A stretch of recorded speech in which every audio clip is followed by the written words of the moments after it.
Bonjour à tous, voici une petite vidéo sur l'électrophorèse sur gel d'agarose. Alors un bref rappel sur l'électrophorèse. L'électrophorèse est une méthode de séparation de molécules chargées, uniquement des molécules chargées. S'il n'y a pas de charge, ces molécules ne peuvent pas migrer sous l'action d'un champ électrique et donc pas possible de les séparer par électrophorèse.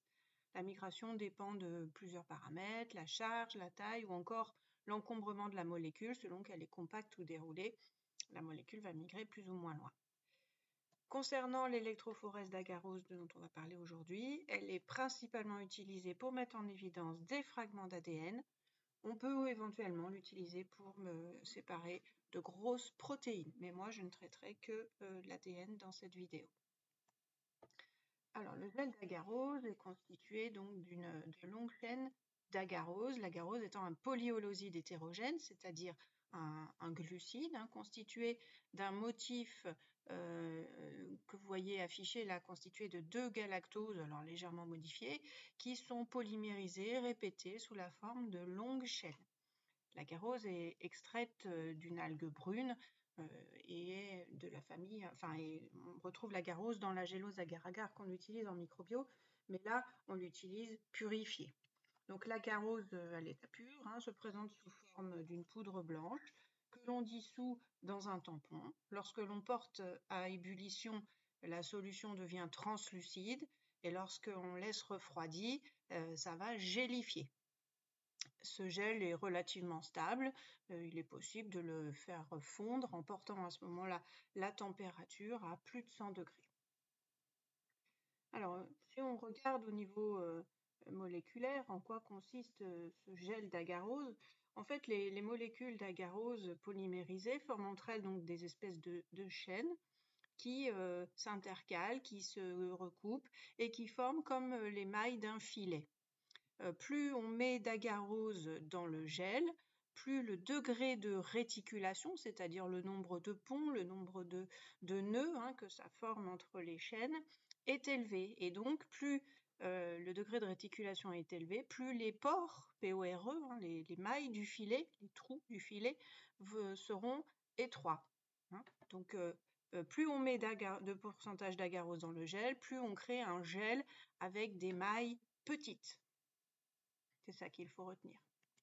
Du coup, lorsque l'on fait migrer des molécules d'ADN dans ce gel, dans ce filet, eh bien, les molécules d'ADN étant chargées négativement à cause de leur phosphate, elles vont migrer vers le pôle plus quand elles sont soumises à un champ électrique. Et cette migration dépend de leur rapport charge sur taille.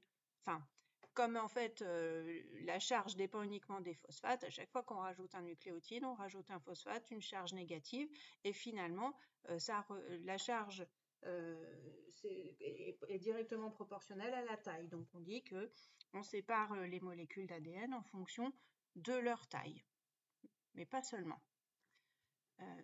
En effet, si on prend un gel d'agarose, contenant peu d'agarose, les pores du gel seront larges, ça fait un filet avec des pores, avec des mailles très larges, et à ce moment-là, les grosses molécules d'ADN ou les molécules d'ADN déroulées, circulaires, qui sont plus volumineuses, qui prennent plus de place, arrivent à se déplacer, à migrer facilement.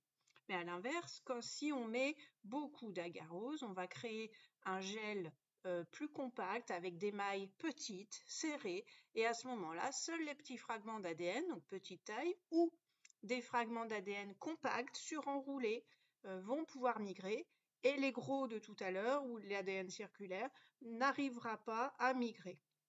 Donc c'est à la fois une question de taille, mais aussi d'encombrement, et on joue sur le pourcentage d'agarose en fonction de la taille des ADN que l'on veut séparer.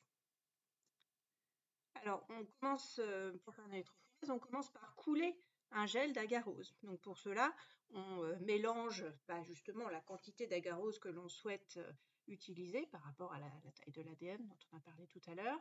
Donc on dissout cette poudre d'agarose dans du tampon, on fait tout simplement chauffer au micro-ondes et on coule le gel sur un support. Donc ce support, on l'appelle aussi chevalet, il est fermé de chaque côté par des joints de coulage, sinon ça fuirait. Donc on n'oublie pas de mettre les joints avant de couler le gel. Donc il est fondu, hein, on l'a fait chauffer, donc il est liquide. On le coule dans le chevalet et on incorpore tout de suite un peigne qui va créer des puits dans lesquels on va faire nos dépôts plus tard. Lorsque le gel a refroidi, on enlève les joints de coulage, on enlève le peigne pour faire apparaître les puits et donc notre gel est sur son support. Alors attention, il est un peu mou quand même, c'est un gel, hein, il est un peu fragile, donc on le manipule délicatement. J'en profite pour dire qu'au moment de la préparation du gel, on incorpore ce qu'on appelle du gel RED, c'est-à-dire un fluorochrome qui va permettre de visualiser l'ADN en fin d'électrophorèse. J'y reviendrai plus tard. Donc on a préparé le gel et on peut maintenant déposer les échantillons. Mais les échantillons d'ADN doivent d'abord être mélangés avec un tampon de charge qu'on appelle aussi tampon de dépôt et en anglais loading buffer. Dans ce tampon de charge, on va trouver un agent dénaturant, donc le SDS ou l'urée, formaldéhyde pas trop parce que c'est un CMR. Donc cet agent dénaturant, comme son nom l'indique, dénature les protéines et notamment celles qui ont une activité enzymatique. Donc on arrête ainsi toutes les réactions enzymatiques. On introduit aussi dans le tampon de charge un alourdisseur, en général c'est le glycérol, qui comme son nom l'indique va entraîner l'ADN au fond des puits au moment où on va les déposer dans le gel. Les échantillons vont tomber au fond des puits et non pas se disperser dans le tampon. On ne veut pas noyer nos échantillons, entre guillemets. Et enfin, on introduit des traceurs de mobilité, bleu de bromophénol ou xylène-cyanol, qui sont des colorants qui vont permettre de suivre visuellement l'avancée de ces molécules qui migrent plus vite que l'ADN, puisque l'ADN en fait ne se voit pas lors de la migration électrophorétique et donc il ne faudrait pas aller trop loin. Donc ces échantillons, nos échantillons d'ADN sont mélangés avec le tampon de charge, puis déposés à la pipette automatique dans les puits et comme je l'ai dit grâce à l'alourdisseur, ils tombent au fond des puits, ils traversent le tampon et tombent au fond des puits sans se disperser dans le tampon. C'est l'avantage de l'alourdisseur. On dépose également dans un des puits un marqueur de taille. Un marqueur de taille, c'est un ensemble de fragments d'ADN de taille connue qui va nous permettre d'étalonner en fait le gel. Ensuite, on fait migrer. Donc pour cela, on dépose notre gel dans une cuve à électrophorèse, recouvert de tampons qui va permettre de conduire l'électricité. Attention à bien orienter votre gel par rapport aux électrodes, par rapport au pôle plus et pôle moins. On a dit tout à l'heure que l'ADN est chargé négativement grâce à ces phosphates. Il migre vers le pôle plus, donc il faudra bien mettre son gel dans le bon sens et ne pas se tromper. Le voltage va permettre, donc le voltage, le champ électrique que l'on applique à travers le tampon va faire migrer les molécules.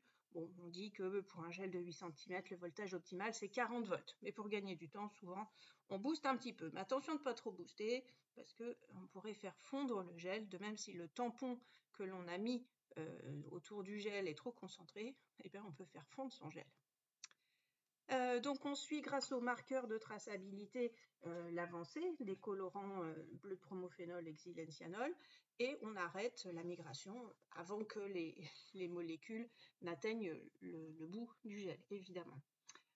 Grâce à la présence du fluorochrome gel RED, eh bien, on peut visualiser les fragments d'ADN. Donc là, c'est un exemple schématique. On a par exemple ici là, le marqueur de taille et dans le puits numéro 2, on a un fragment d'ADN qui est celui que l'on recherche, de taille pour l'instant pas connue ou pas identifiée, mais souvent un ADN est identifié grâce à sa taille. Donc ce qu'on fait, c'est que dans un premier temps, on utilise le marqueur de taille dont la taille en paire de base est connue, pour tracer comme une courbe d'étalonnage le log du poids moléculaire en fonction de la distance de migration en millimètres. Chaque marqueur de taille correspond à un point de la courbe et ensuite on peut reporter la distance de migration depuis le puits de notre ADN inconnu pour déterminer son poids moléculaire. Voilà, eh bien, j'espère que ça vous servira et je vous dis À plus tard pour une autre vidéo.